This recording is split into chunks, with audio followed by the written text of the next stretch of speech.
Assalamualaikum semuanya. Semoga kalian semua dalam keadaan sehat dan dilancarkan rezekinya. Amin ya robbal alamin.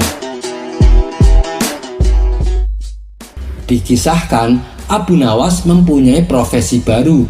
Ia menerima jasa sebagai tukang servis toilet.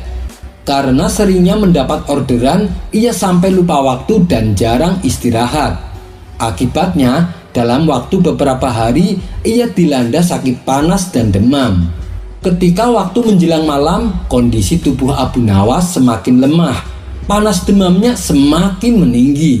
Sang istri pun menjadi panik dan segera meminta bantuan tabib. Namun, ketika tabib tersebut datang, ia terkesan acuh tak acuh. Ini sih hanya sakit biasa, minum pil ini. Kalau besok tidak ada perubahan, panggil saya kembali, kata sang tabib sembari memberikan pilnya. Kemudian ia segera meninggalkan rumah Abu Nawas. Dan ternyata demam panas yang diderita Abu Nawas tak kunjung reda hingga keesokan harinya. Karena pil yang tabib berikan hanya pil biasa yang tidak ada khasiatnya. Sang istri pun kembali menemui tabib untuk meminta bantuan. Barulah pada saat itu si tabib mengobati Abu Nawas dengan memberinya ramuan mujarab. Selang tidak berapa lama, kondisi Abu Nawas mulai membaik. Wahai Tuan Tabib, kenapa Tuan tidak memberikannya dari tadi malam? Kasihan suami saya, dia semalaman tidak bisa tidur, kata istri Abu Nawas. Kamu ini, lagian malam-malam datang ke rumah. Saya kan sedang istirahat, balas si tabib dengan ketus. Beberapa hari kemudian, toilet di rumah sang tabib mampet tak bisa digunakan. Ia lalu berkata kepada istrinya, akan kupanggil Abu Nawas kemari supaya toiletnya dibetulkan. Mendengar hal itu, sang istri pun membalas, ini sudah jam 2 malam, waktunya orang istirahat. Kenapa tidak besok saja? Sang tabib kembali berkata, lah, emang kenapa? Apa salahnya? Saya juga sering dipanggil pasien jam segini. Saat Abu Nawas sakit, istrinya malam-malam juga datang ke sini. Maka berangkatlah sang tabib menuju rumah Abu Nawas. Sementara Abu Nawas yang sedang tidur pulas seketika terbangun karena mendengar pintunya diketuk. Ia pun beranjak dari tempat tidur dan membukakan pintunya. Ada apa Tuan, malam-malam begini datang? Tanya Abu Nawas. Toilet di rumahku mampet Abu Nawas, tolong segera diperbaiki, kata sang tabib. Kenapa harus sekarang? Besok pagi kan bisa, balas Abu Nawas kesal. Mendengar nada bicara Abu Nawas yang meninggi, sang tabib pun berkata, kamu jangan marah gitu dong Abu Nawas. Tempo hari saat kamu sakit, di tengah malam istri kamu juga datang ke rumahku. Abu Nawas pun terdiam mendengar perkataan sang tabib. Baiklah, ayo kita ke rumahmu, ucap Abu Nawas. Sesampainya di rumah sang tabib, Abu Nawas bertanya kepadanya, di mana letak toiletnya? Kemudian ia pun diantar ke belakang oleh sang tabib. Ini toiletnya, kata sang tabib memberitahu. Lalu Abu Nawas menjatuhkan obat pil ke dalam toilet tersebut. Kalau besok tidak ada perubahan, hubungi saya kembali, tutur Abu Nawas sambil ngeloyor pergi. Sang tabib hanya bisa melongo melihat perilaku Abu Nawas ini. Kisah selanjutnya diceritakan ada seorang pemuda alim dan warok. Pemuda itu bernama Syekh Muhammad bin Humair. Waktu siangnya ia pergunakan untuk berpuasa, sedangkan waktu malamnya ia pergunakan untuk sholat malam. Suatu ketika Syekh Humair ini pergi ke hutan untuk berburu.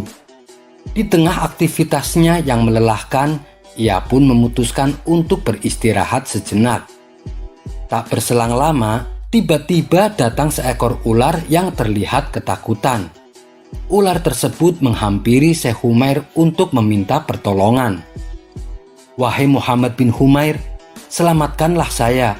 niscaya engkau akan diselamatkan juga oleh Allah, kata si ular memohon. Menyelamatkanmu dari siapa? Tanya Syekh Umair keheranan. Dari musuh saya, jawab si ular. Lalu di mana musuhmu? Tanya Syekh Umair kembali. Ada di belakang saya, dia sedang mengejar saya, jawab si ular. Dari golongan umat siapakah engkau, wahai ular? Tanya Syekh Umair. Saya dari golongan umat Muhammad, jawab si ular. Karena merasa iba, Syekh Umair lalu membuka sorbannya. Ia pun menyuruh si ular untuk bersembunyi di balik sorban yang ia pakai. Masuklah ke dalam sorbanku ini, kata Syekh Umair. Tetapi si ular menolaknya. Percuma saja, wahai Umair, musuhku pasti dapat melihatku dan memangsaku, timpal si ular.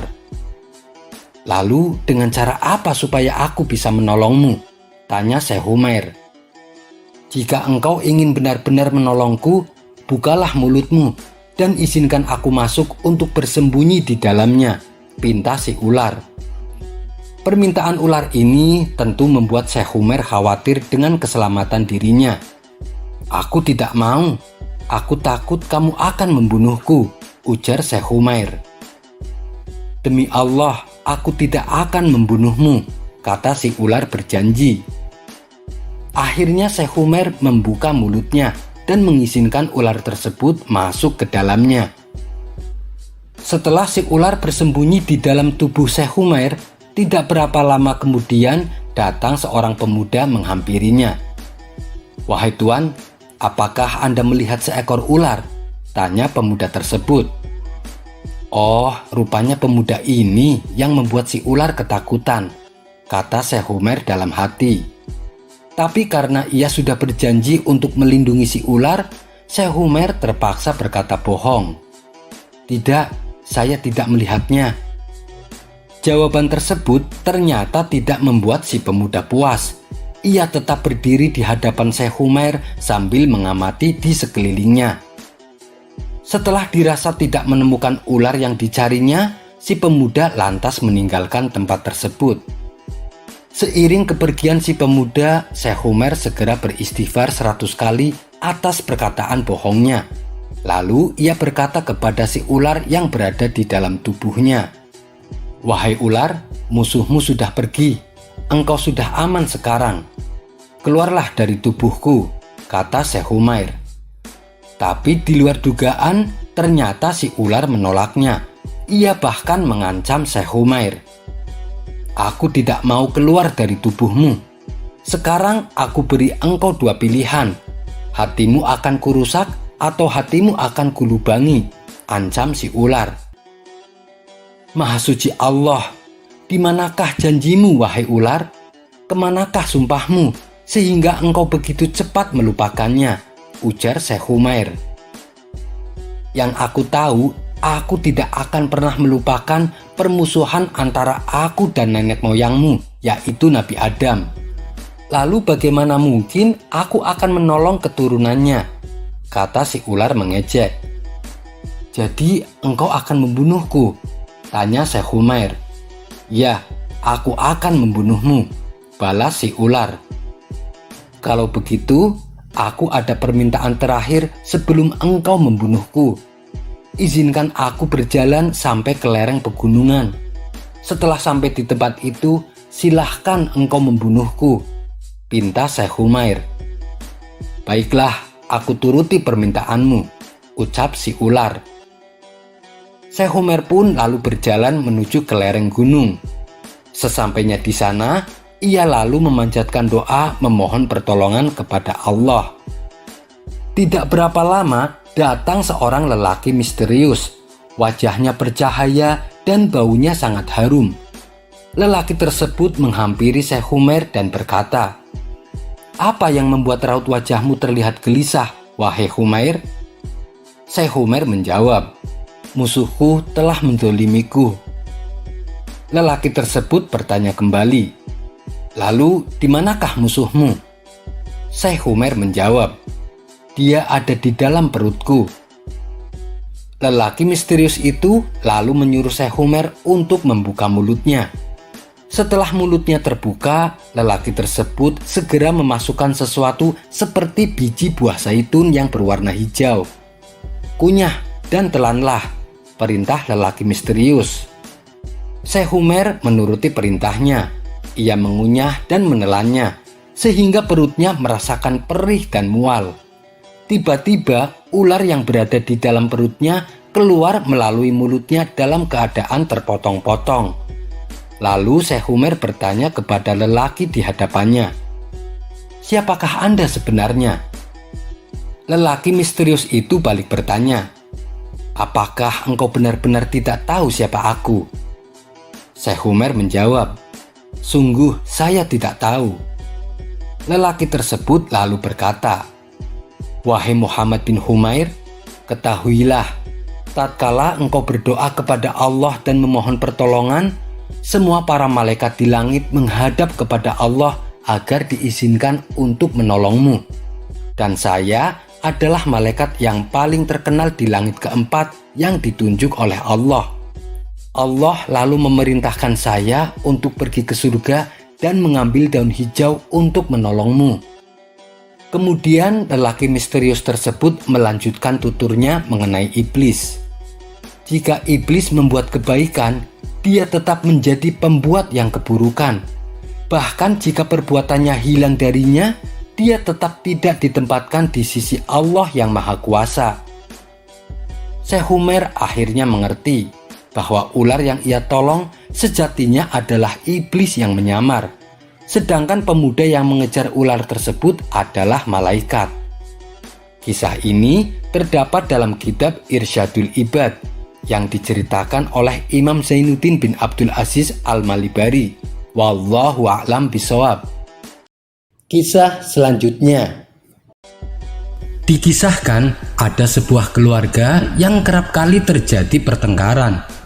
Istrinya merupakan wanita yang terkenal cerewet. Adapun sang suami adalah lelaki yang suka main tangan. Karena tak tahan dengan tindakan kekerasan yang dialami, sang istri lalu mengadukannya kepada Abu Nawas. "Tuan Abu, tolong bantu saya. Suami saya sering kehilangan kesabaran tanpa alasan," kata si wanita. "Apa yang dilakukan suamimu?" tanya Abu Nawas. "Setiap kali ada masalah, dia selalu saja menamparku," jawab si wanita. "Lalu apa yang kau inginkan dari suamimu?" tanya Abu Nawas kembali. "Aku ingin suamiku berhenti dari perilakunya yang suka main tangan, Tuan Abu," jawab si wanita. "Itu mudah saja," balas Abu Nawas. "Benarkah Tuan Abu? Bagaimana caranya?" tanya si wanita. Kemudian Abu Nawas menjelaskan, "Ketika suami kamu mulai marah, ambillah segelas air, lalu berkumurlah dengan air tersebut. Tapi ingat, jangan sampai ditelan sebelum suamimu meninggalkan ruangan atau menjadi tenang dengan sendirinya," jelas Abu Nawas. Setelah mendapat saran tersebut, si wanita pun pulang ke rumah dan melaksanakannya. 2 minggu kemudian, dengan wajah sumringah, si wanita kembali menemui Abu Nawas. "Tuan Abu, saran Anda sangat manjur. Setiap kali suamiku kehilangan kendali, aku segera berkumur dengan air, seperti yang Anda ajarkan," kata si wanita. "Baguslah kalau begitu. Lalu bagaimana selanjutnya?" tanya Abu Nawas. "Tidak lama kemudian, amarah suamiku mereda, Tuan Abu, dan tidak sampai kehilangan kesabaran, apalagi sampai menamparku seperti yang dulu-dulu," jawab si wanita. "Tapi Tuan Abu, aku heran dan tak habis pikir, kenapa hanya dengan berkumur bisa meredakan amarah suami saya," kata si wanita penasaran. Abu Nawas membalas, "Karena dengan berkumur mulut kamu menjadi tertutup dan itu yang membuatnya berhasil." Kisah selanjutnya. Nabi Ilyas adalah seorang nabi yang gigih dalam berdakwah. Beliau diutus di tengah-tengah kaum Bani Israel untuk mengajak mereka menyembah Allah. Namun perjalanan dakwah Nabi Ilyas tidaklah mudah, sebab ketika berdakwah ia pernah diusir oleh kaumnya karena dianggap meresahkan dan mengganggu.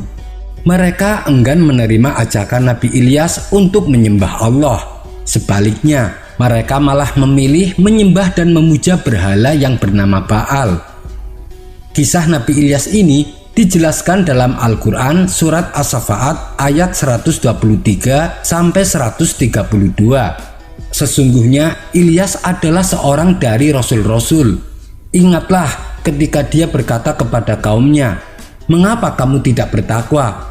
Patutkah kamu menyembah Baal atau berhala dan kamu tinggalkan sebaik-baik pencipta, yaitu Allah Subhanahu wa Ta'ala, Tuhanmu dan Tuhan bapak-bapakmu yang terdahulu?"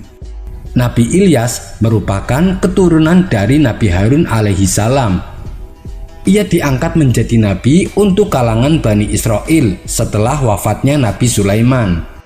Pada saat itu, kekuasaan kaum Bani Israel dipimpin oleh raja yang bernama Ahab. Ia adalah raja yang zalim dan penyembah berhala. Oleh karenanya, Allah mengutus Nabi Ilyas untuk mengajak Raja Ahab dan kaum Bani Israel agar kembali ke jalan yang benar. Nabi Ilyas juga memperingatkan tentang azab yang akan menimpa kerajaan mereka. Dikatakan bahwa musim kemarau berkepanjangan akan menimpa negeri mereka apabila tak mau menyembah Allah.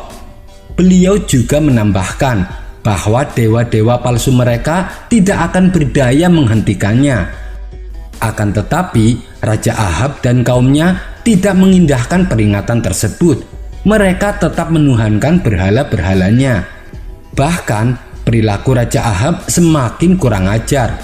Pernah suatu kali Raja Ahab tega membunuh tetangganya sendiri. Kemudian ia merampas tanahnya yang luas. Tanah tersebut lalu dia jadikan taman buah yang rimbun. Mengetahui itu, Nabi Ilyas menjadi marah. Ia menegur Raja Ahab atas perbuatannya. Ia juga memperingatkan bahwa azab Allah akan menimpa dirinya apabila dia tidak mau mengembalikan tanah tersebut kepada anak-anak dari orang yang ia bunuh. Hal ini justru membuat Raja Ahab tertawa dan menganggap apa yang dikatakan Nabi Ilyas hanyalah suatu kebohongan. Beberapa hari kemudian, ucapan Nabi Ilyas jadi kenyataan. Putra Raja Ahab jatuh sakit dan tak bisa disembuhkan. Nabi Ilyas lalu berkata, mengapa dia tidak berdoa kepada Allah untuk kesembuhan anaknya? Raja Ahab sangat terhina oleh kata-kata Nabi Ilyas. Ia pun segera perintahkan para pengawal kerajaan supaya menangkap dan membunuhnya. Maka dibawalah Nabi Ilyas ke sebuah ruangan untuk disiksa sampai mati. Namun saat mereka memasuki ruangan, para pengawal kerajaan ini tiba-tiba tewas. Kemudian Nabi Ilyas menghancurkan berhala yang menjadi sesembahan mereka. Lantas ia melarikan diri dan bersembunyi di sebuah gua. Saat istri Raja Ahab mengetahui bahwa berhala yang disembahnya telah dihancurkan oleh Nabi Ilyas, ia menjadi sangat marah dan bersumpah akan menangkap serta membunuh Nabi Ilyas. Ia dan prajuritnya pun mencari keberadaan Nabi Ilyas. Kala itu Nabi Ilyas tengah bersembunyi di dalam gua, dan persembunyiannya telah diketahui oleh istri Raja Ahab. Ketika mereka hendak membunuh Nabi Ilyas, Allah mendatangkan azab berupa gempa bumi yang sangat dahsyat, sehingga mereka semua tewas tertimpa longsor dari gunung. Azab yang menimpa mereka kemudian berlanjut. Apa yang diperingatkan oleh Nabi Ilyas kembali terjadi. Musim kemarau berkepanjangan melanda negeri tersebut. Kekeringan dan kelaparan terjadi di mana-mana. Begitu pula dengan hewan-hewan ternak mereka. Banyak yang mati karena kelaparan. Bahkan semua tanaman yang awalnya subur dan siap untuk dipetik hasilnya, kini berubah menjadi tanaman yang mengering. Air sungai berhenti mengalir. Langit tak lagi menurunkan hujan. Kepanasan yang luar biasa terjadi di mana-mana. Raja Ahab pun menjadi murka. dan perintahkan para pengawal kerajaan untuk mencari keberadaan Nabi Ilyas. Namun Nabi Ilyas sudah tidak ada. Ia telah meninggalkan daerah tersebut.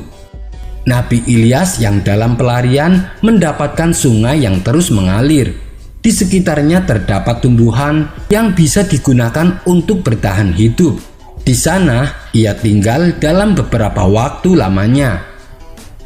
Ketika persembunyiannya tercium oleh pengawal kerajaan, ia pun segera meninggalkan tempat itu. Dan ketika Nabi Ilyas pergi, tempat tersebut yang tadinya subur seketika berubah menjadi kering. Begitu pula dengan sungai yang mengeluarkan air, dengan tiba-tiba berhenti dan mengering. Selama pelariannya, Nabi Ilyas selalu berpindah-pindah tempat, karena persembunyiannya dengan mudah ditemukan oleh para pengawal kerajaan. Bila ada tempat yang tiba-tiba subur di tengah-tengah musim kemarau, pasti disitulah Nabi Ilyas bersembunyi. Pada suatu ketika dalam pelariannya, Nabi Ilyas menjumpai seorang wanita tua yang sedang membawa sedikit air dan gandum. Air dan gandum tersebut akan diberikan kepada anaknya yang sangat kelaparan. Kemudian Nabi Ilyas meminta kepada wanita tersebut untuk membawa air dan gandum kepadanya. Lalu oleh Nabi Ilyas didoakan supaya air dan gandum itu akan selalu ada atas izin Allah. Doa Nabi Ilyas pun dikabulkan oleh Allah. Meskipun air dan gandum itu sudah dimakan, dengan sendirinya kembali penuh seperti sedia kala. Namun sayangnya, sang anak meninggal terlebih dahulu sebelum dapat memakan apa yang dibawa oleh ibunya. Kejadian itu membuat wanita tua sangat sedih, sehingga Nabi Ilyas berdoa kepada Allah agar menghidupkan kembali anaknya. Allah mengabulkan doa Nabi Ilyas, dan anak dari wanita tua itu pun kembali hidup sehingga bisa memakan apa yang dibawakan oleh ibunya. Setelah sekian lama menjadi pelarian, beliau kemudian menemukan rumah terpencil.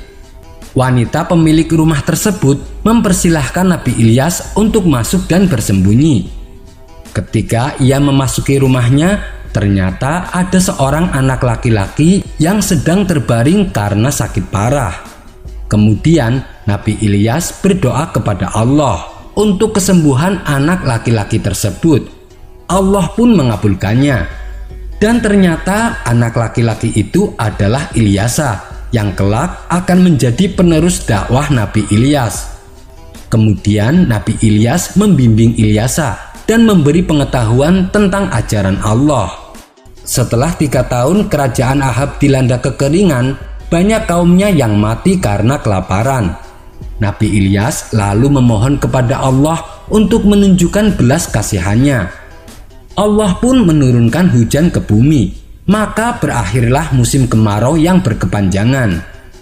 Kemudian Allah memberitahu Nabi Ilyas bahwa Ilyasa yang akan meneruskan dakwahnya. Sejak saat itu Nabi Ilyas selalu mengajak serta Ilyasa berdakwah ke tengah-tengah kaum Bani Israel. Tak lama setelah itu Nabi Ilyas lenyap dalam perlindungan Allah. Ada yang berpendapat bahwa Nabi Ilyas masih hidup sampai sekarang, seperti halnya Nabi Khidir. Dalam sebuah riwayat dikatakan, Hasan Basri, seorang perawi yang terpercaya, berkata, Nabi Ilyas menjadi wakil Allah di daratan, dan sedangkan Nabi Khidir menjadi wakil Allah di lautan. Mereka berdua selalu berkumpul setiap tahun pada musim haji. Kita kembali pada kisah Nabi Ilyas. Bersamaan dengan lenyapnya Nabi Ilyas, seorang raja dan pasukannya dari negeri lain menyerang dan menaklukkan kerajaan Ahab. Dalam penyerangan tersebut, Raja Ahab dan pasukannya tewas terbunuh. Ia terbunuh di taman yang telah ia rampas dari tetangganya sejak bertahun-tahun sebelumnya. Kini dakwah Nabi Ilyas diteruskan oleh Nabi Ilyasa. Di hadapan kaum Bani Israel, Nabi Ilyasa mengingatkan bahwa azab musim kemarau akan kembali menimpa mereka apabila masih menyembah berhala. Meski menghadapi rintangan dan hambatan di sepanjang perjalanan dakwahnya, Nabi Ilyas pantang menyerah. dan terus menyerukan kebenaran kepada kaumnya. Ia juga selalu mengingatkan akan datangnya hari akhir nanti, serta kehidupan kekal yang akan dialami manusia saat di akhirat. Namun, dakwahnya tersebut justru tidak dihiraukan oleh kaum Bani Israel. Akhirnya Nabi Ilyasa memohon petunjuk dan pertolongan Allah untuk menghadapi kaumnya yang semakin membangkang.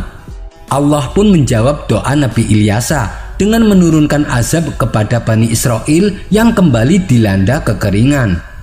Namun ternyata mereka tetap tak mau menyadari kesalahannya dan tetap bersikap angkuh.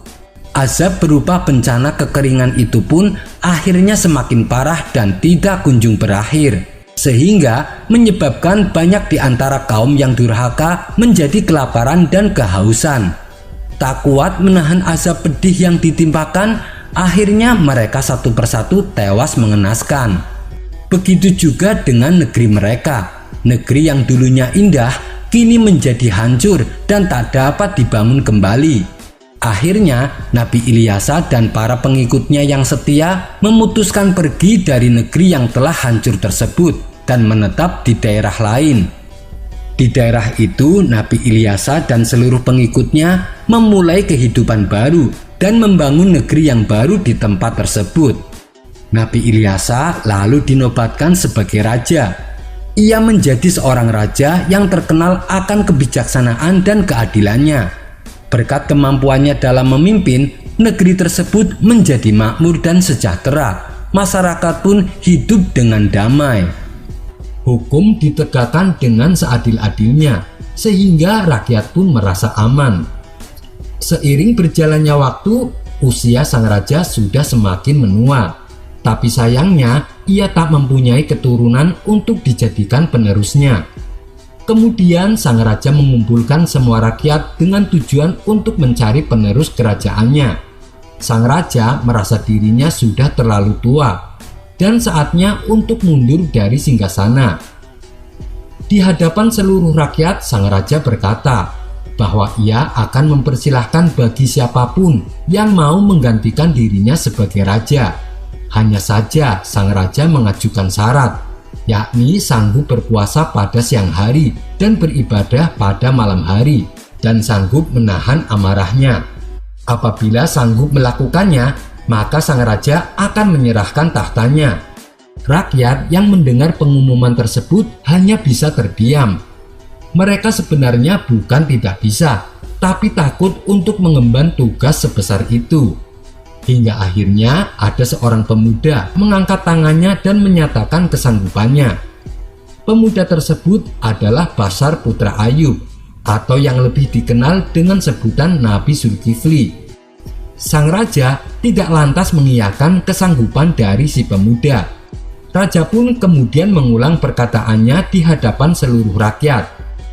"Wahai rakyatku, siapa saja di antara kalian yang sanggup berpuasa pada siang hari dan beribadah pada malam harinya, juga sanggup menahan amarah, akan saya serahkan kerajaan ini, karena saya sudah sangat tua."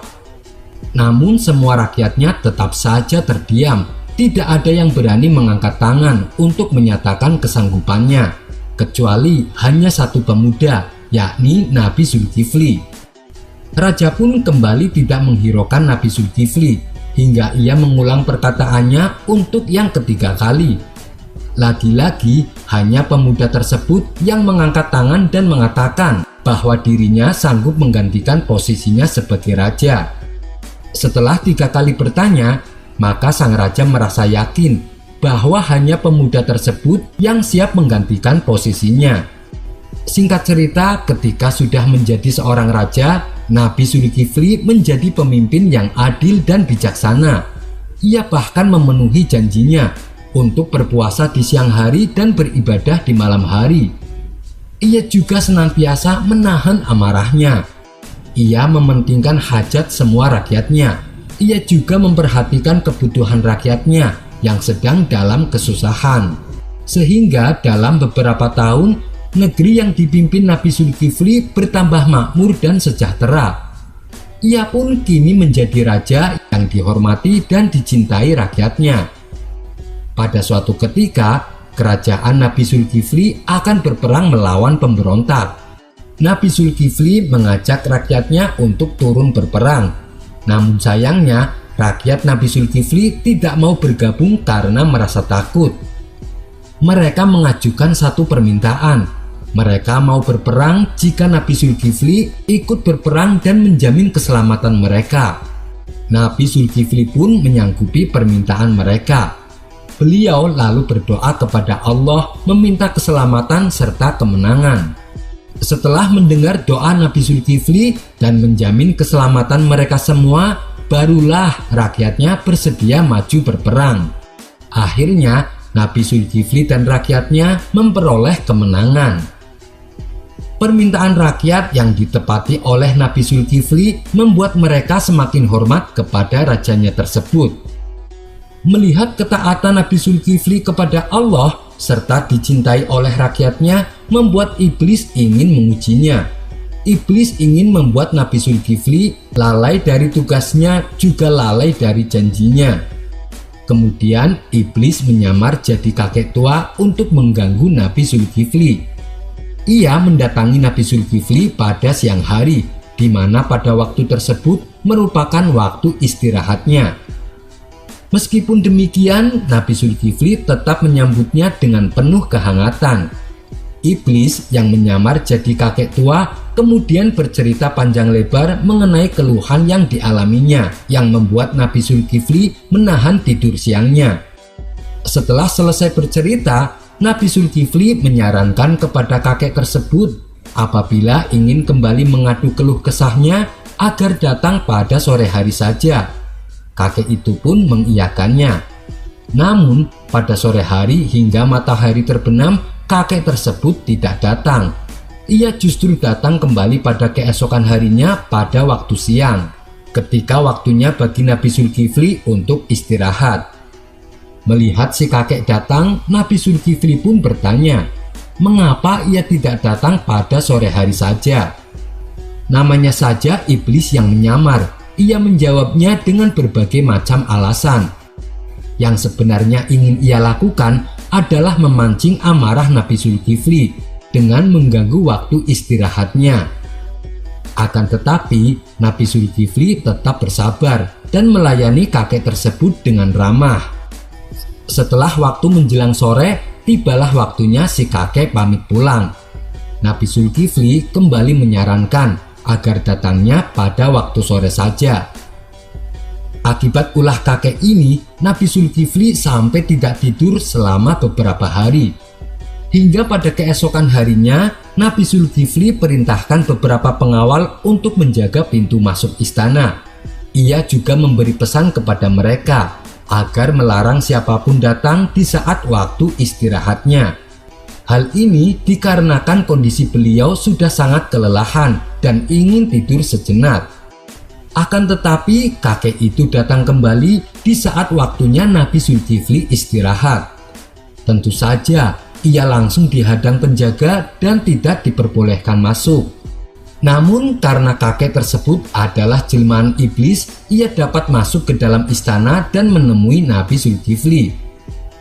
Hal ini dilakukan untuk kembali mengganggu waktu istirahatnya agar Nabi Zulkifli terpancing dan menjadi emosi. Dengan demikian, Nabi Zulkifli telah melanggar sumpahnya saat diangkat menjadi raja. Sang kakek lalu segera menuju kamar Nabi Zulkifli.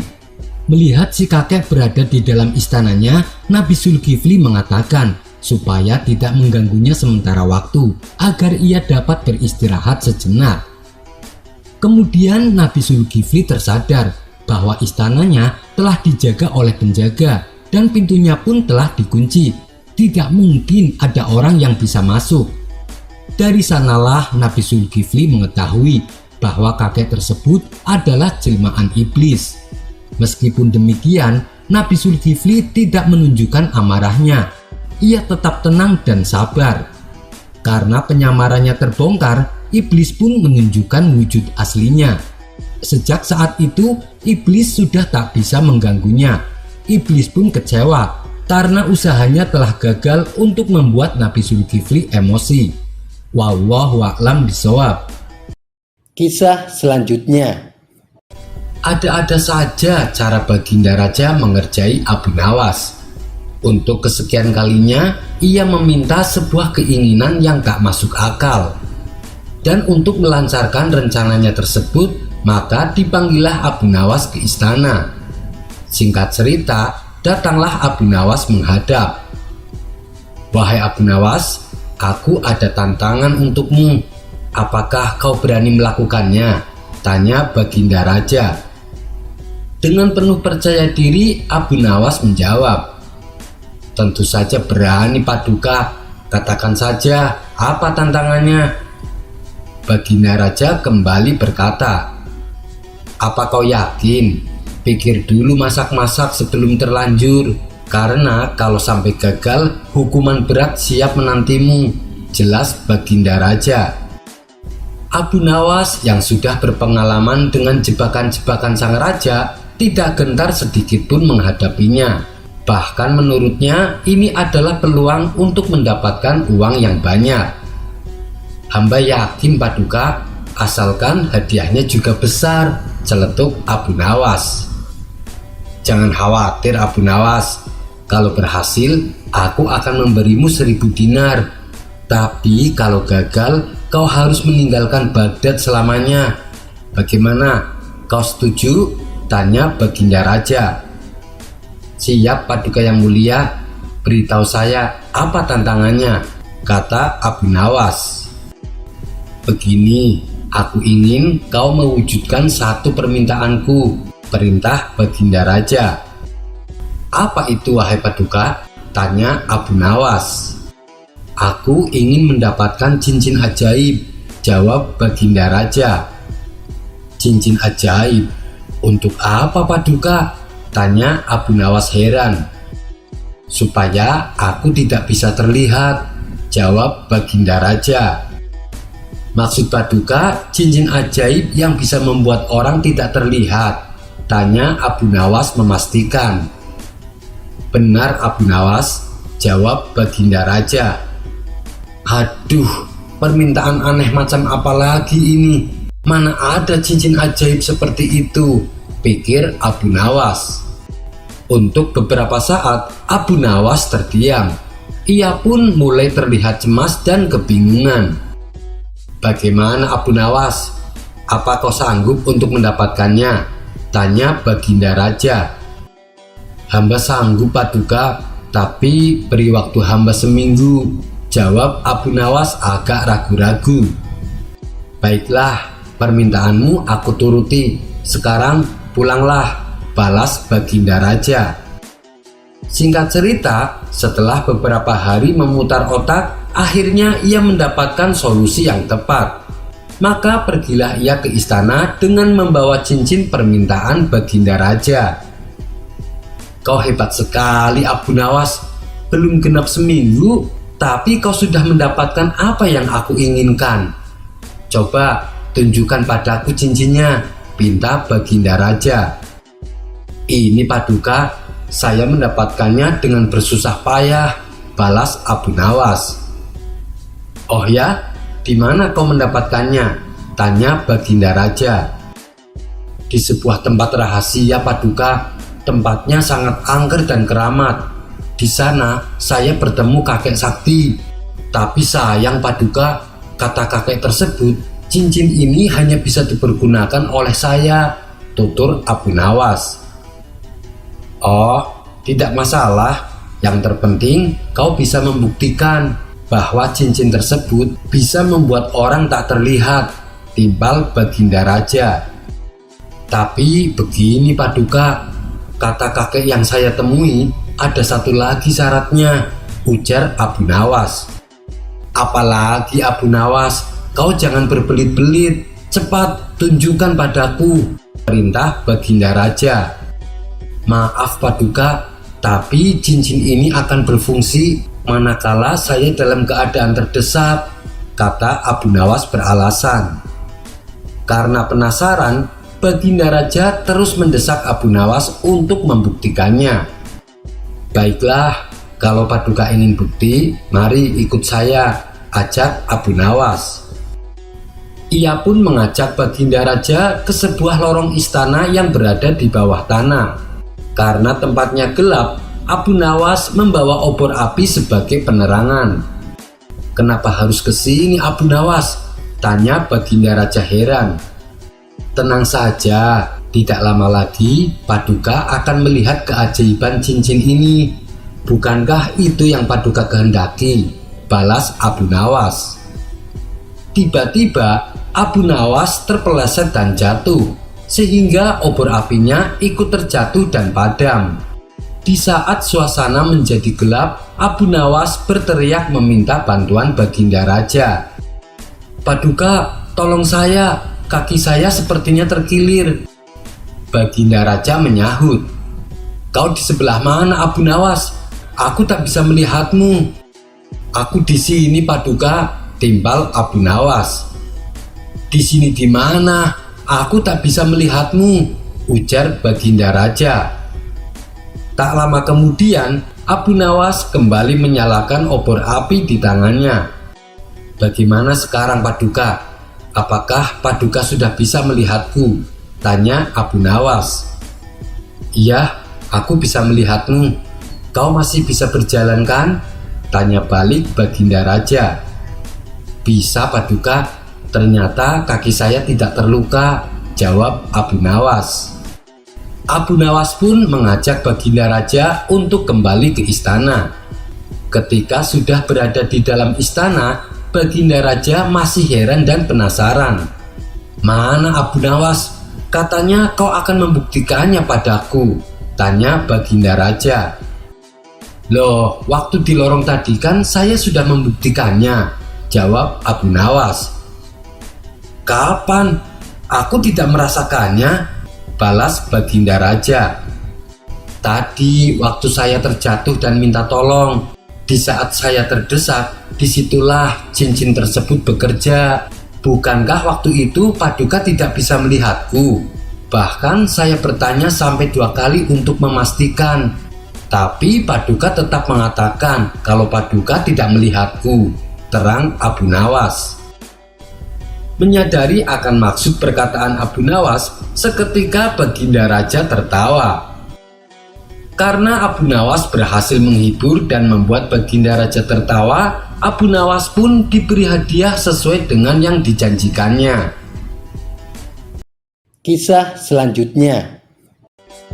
Dikisahkan, beberapa bulan belakangan ini Abu Nawas seringkali mengalami kerugian.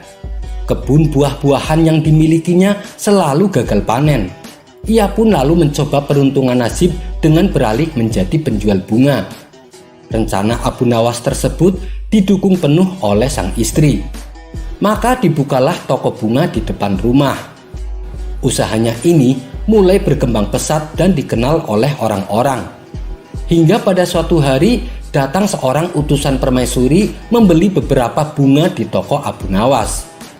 Rupanya sang permaisuri sangat menyukainya. "Cantik sekali bunga ini. Besok beli lagi yang banyak," kata sang permaisuri kepada utusannya. Esok paginya utusan sang permaisuri kembali mendatangi toko Abu Nawas.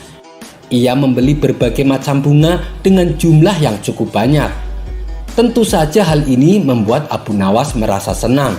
Apalagi hampir setiap hari sang permaisuri memborong bunga dagangannya. Abu Nawas pun mendapat keuntungan besar atas penjualannya. Beberapa hari kemudian, utusan sang permaisuri tak pernah lagi datang ke tokonya. Ternyata sang permaisuri telah jatuh sakit, tapi Abu Nawas tidak mengetahui kabar ini. Sakit yang diderita permaisuri cukup aneh, sehingga membuat Baginda Raja sangat cemas. Maka dikumpulkanlah beberapa tabib istana untuk menyembuhkan sang permaisuri. Namun sayang, tak ada satupun dari mereka yang bisa menyembuhkannya. Bahkan beberapa tabib dari kerajaan lain didatangkan, tapi sakit yang diderita sang permaisuri tak kunjung sembuh. Baginda Raja pun semakin khawatir dibuatnya. Lalu penasehat istana mengusulkan kepada Baginda Raja, "Paduka yang mulia, bagaimana kalau kita buat sayembara untuk rakyat? Barangkali di antara rakyat kita ada yang bisa mengobati permaisuri, saran penasehat istana. Benar juga usulanmu, mari kita adakan, timpal Baginda Raja. Sayembara pun segera dibuat. Pagi-pagi para pengawal istana menyebar sampai ke pelosok negeri untuk mengumumkan sayembara. Bagi siapa saja yang bisa menyembuhkan permaisuri akan diberi hadiah uang yang sangat banyak. Begitulah isi pengumumannya. Dalam waktu sekejap, sayembara tersebut tersebar ke seantero negeri Baghdad. Mendengar sayembara dari Baginda Raja, orang-orang berbondong-bondong mendatangi istana berusaha mengobati penyakit sang permaisuri. Lagi-lagi, tak ada seorang pun yang bisa menyembuhkannya. "Wahai istriku, sakit apa gerangan yang menimpamu?" tanya Baginda Raja. "Aku pun tidak tahu. Aku tak ingin melakukan apa-apa. Badan ini terasa lemas, sulit untuk menjelaskannya," jawab sang permaisuri. "Bagaimana ini wahai penasehat istana? Upaya apa lagi yang harus kita lakukan? Sayembara sudah diadakan, tapi tak ada seorang pun yang bisa mengobati," tanya Baginda Raja bertambah kalut. "Jangan menyerah Paduka, tunggulah 2 hari lagi," jawab penasehat istana. Sementara itu, di tempat lain, Abu Nawas yang sedang menjaga toko bunga dihampiri oleh tetangganya. "Hai Abu Nawas, kamu sudah dengar kabar belum? Sang permaisuri katanya jatuh sakit," ucap tetangganya. "Benarkah? Pantesan beberapa hari ini utusan sang permaisuri tidak pernah datang lagi ke toko saya," jawab Abu Nawas. "Dan kamu tahu tidak, ada sayembara. Barang siapa yang bisa mengobati sang permaisuri akan diberi hadiah uang yang banyak," tutur tetangganya. Karena merasa iba dengan kondisi sang permaisuri, Abu Nawas pun berangkat ke istana menghadap Baginda Raja. Melihat kedatangan Abu Nawas, Baginda Raja menyambutnya dan mempersilahkan duduk di sampingnya. "Saya dengar permaisuri sedang sakit Paduka," tanya Abu Nawas memastikan. "Benar Abu Nawas, saya sendiri heran dengan penyakit istriku, sebab tak ada seorang pun yang mampu menyembuhkannya," jawab Baginda Raja. "Kalau Paduka berkenan, izinkan saya mengobati sang permaisuri," kata Abu Nawas. Baginda Raja terkejut mendengarnya. "Kamu kan bukan tabib Abu Nawas. Apa kamu yakin kamu bisa?" tanya Baginda Raja tak percaya. "Apa salahnya bila dicoba? Bukankah yang bisa menyembuhkan adalah Allah? Dan kesembuhan tersebut bisa melalui siapa saja atas izin dan kehendak Allah," jawab Abu Nawas. Baginda Raja pun mengabulkan permohonan Abu Nawas. "Baiklah, lalu ramuan apa yang kau bawa?" tanya Baginda Raja. "Saya tidak membawa ramuan apa-apa Paduka, tapi izinkan saya berkeliling istana," balas Abu Nawas. Abu Nawas kemudian dipersilahkan berkeliling ke seluruh area istana. Saking luasnya istana, sampai sore hari Abu Nawas baru selesai berkeliling. Lantas Abu Nawas menghadap Baginda Raja. "Paduka yang mulia, saya tahu obatnya yang bisa menyembuhkan permaisuri," kata Abu Nawas memberitahu. Sontak Baginda Raja sangat senang mendengarnya. "Katakan Abu Nawas, katakan apa obatnya?" tanya Baginda Raja tidak sabar. "Obatnya adalah taman bunga Paduka yang mulia," jawab Abu Nawas. "Taman bunga? Maksudnya bagaimana Abu Nawas?" tanya Baginda Raja bingung. "Bukankah dulu di depan kamar permaisuri tadinya ada taman bunga? Kenapa sekarang jadi gedung pertemuan? Kembalikan taman bunga seperti dulu, agar setiap pagi permaisuri bangun dan bisa melihat bunga-bunga. Pasti sudah lama permaisuri tidak berjalan-jalan di taman bunga. Karena itulah permaisuri merasakan lemas dan tidak bersemangat," jelas Abu Nawas. Sejenak Baginda Raja terdiam. Ucapan Abu Nawas ada benarnya juga. Memang taman bunga di depan kamar istriku telah aku ubah jadi gedung pertemuan. kata Baginda Raja dalam hati. Baiklah, akan aku coba. Pengawal, bongkar gedung pertemuan dan jadikan taman bunga yang lebih indah dari sebelumnya, titah Baginda Raja. Saat itu juga gedung pertemuan yang megah dan besar langsung dibongkar dan dikembalikan menjadi taman bunga. Beberapa hari kemudian, taman bunga pun sudah berhasil dibuat. Abu Nawas lalu menyuruh sang permaisuri untuk membuka tirai jendela kamarnya.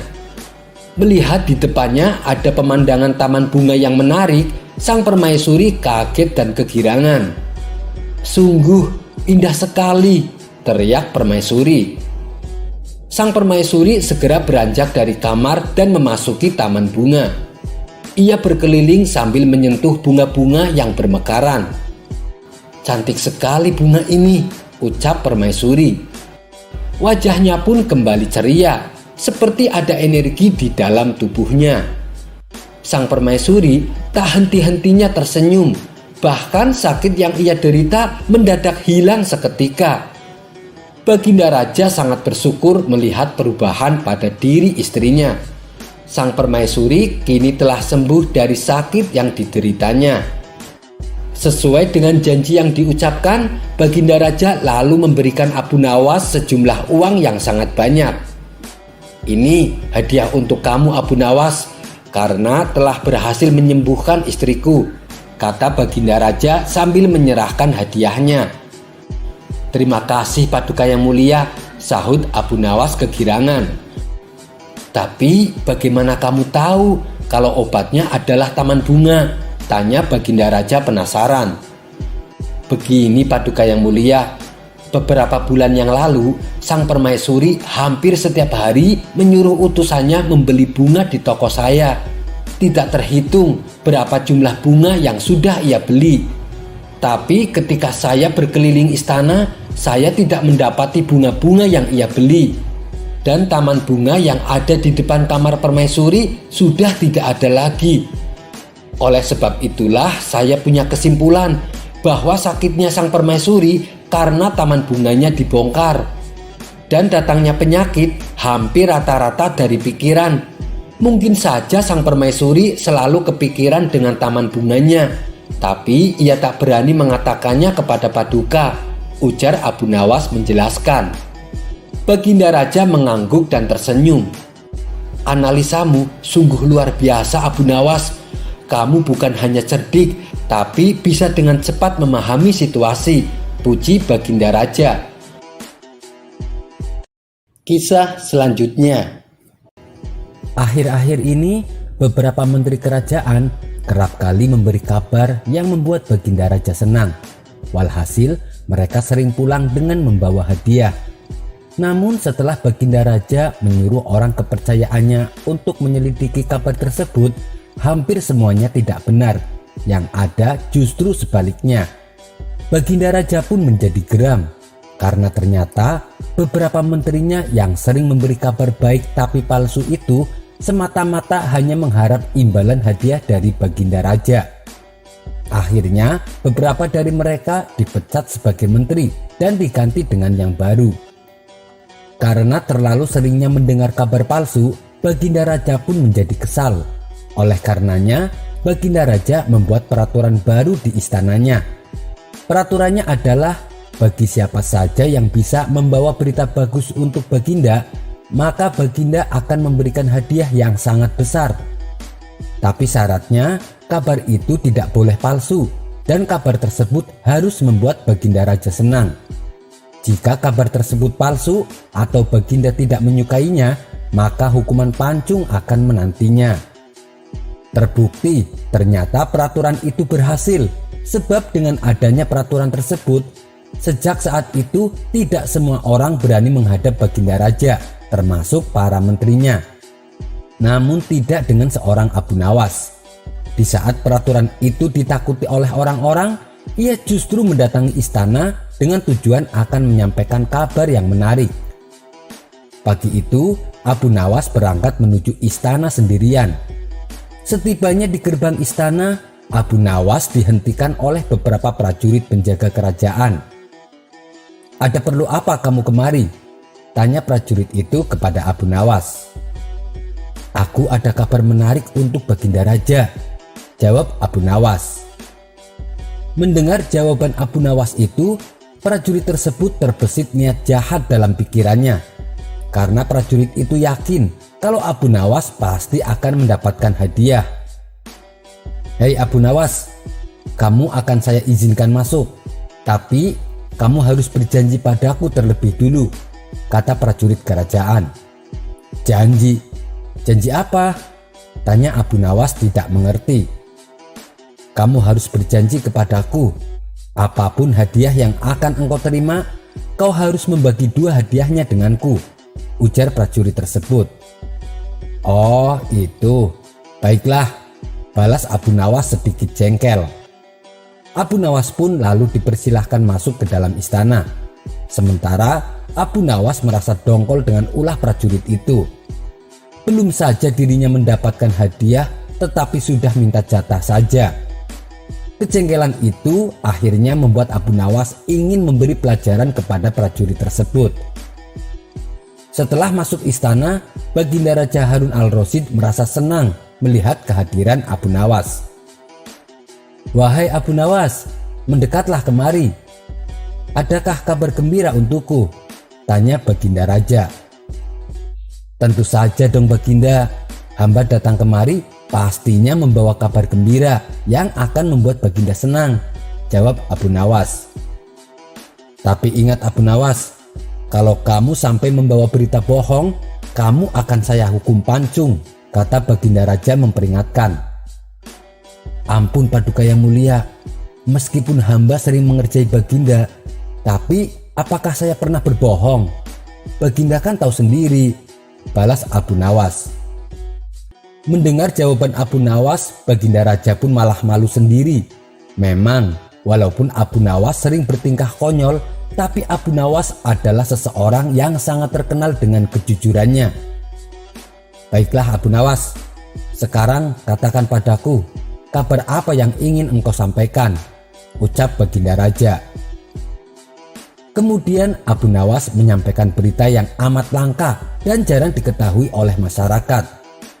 Baginda pun merasa sangat senang dan puas dengan kabar tersebut. Wahai Abu Nawas, kali ini tentukanlah sendiri hadiah mana yang engkau inginkan, kata Baginda Raja.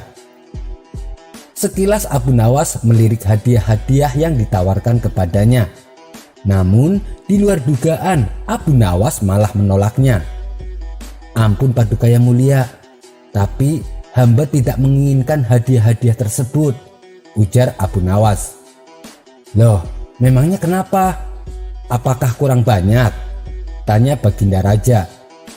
Bukan Baginda, tapi hamba menginginkan hadiah yang lain, jawab Abu Nawas.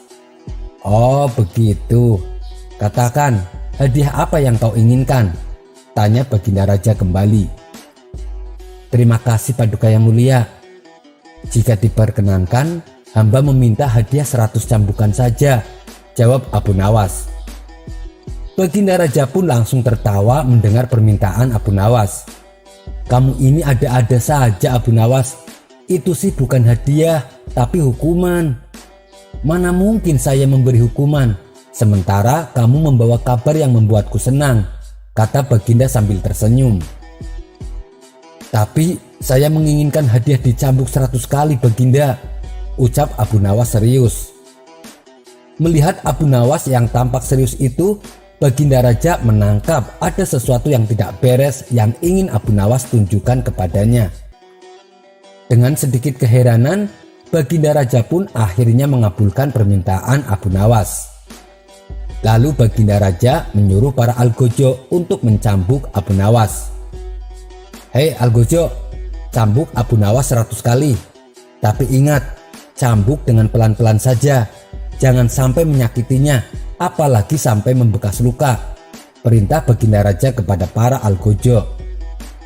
Singkatnya, para algojo sudah bersiap dan Abu Nawas dipersilahkan maju.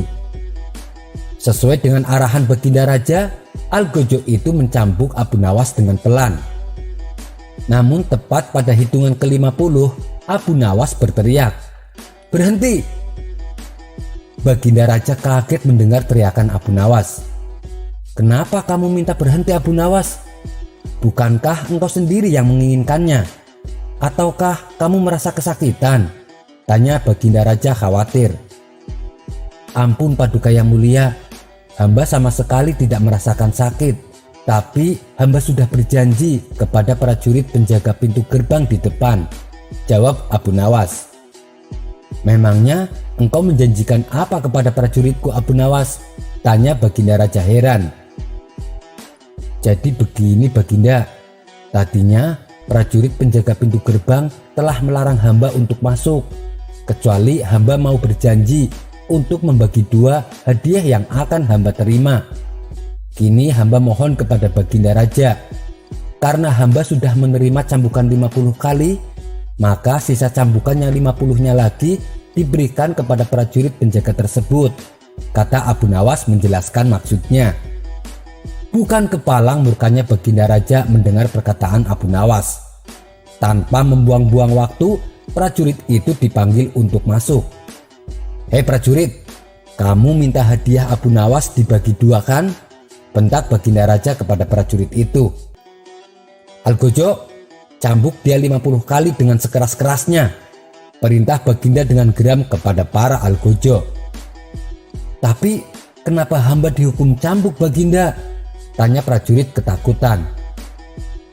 "Karena Abu Nawas minta hadiah dicambuk 100 kali, dan sekarang giliran kamu." Akibatnya prajurit yang mencoba memeras Abu Nawas hampir pingsan dicambuk oleh para algojo.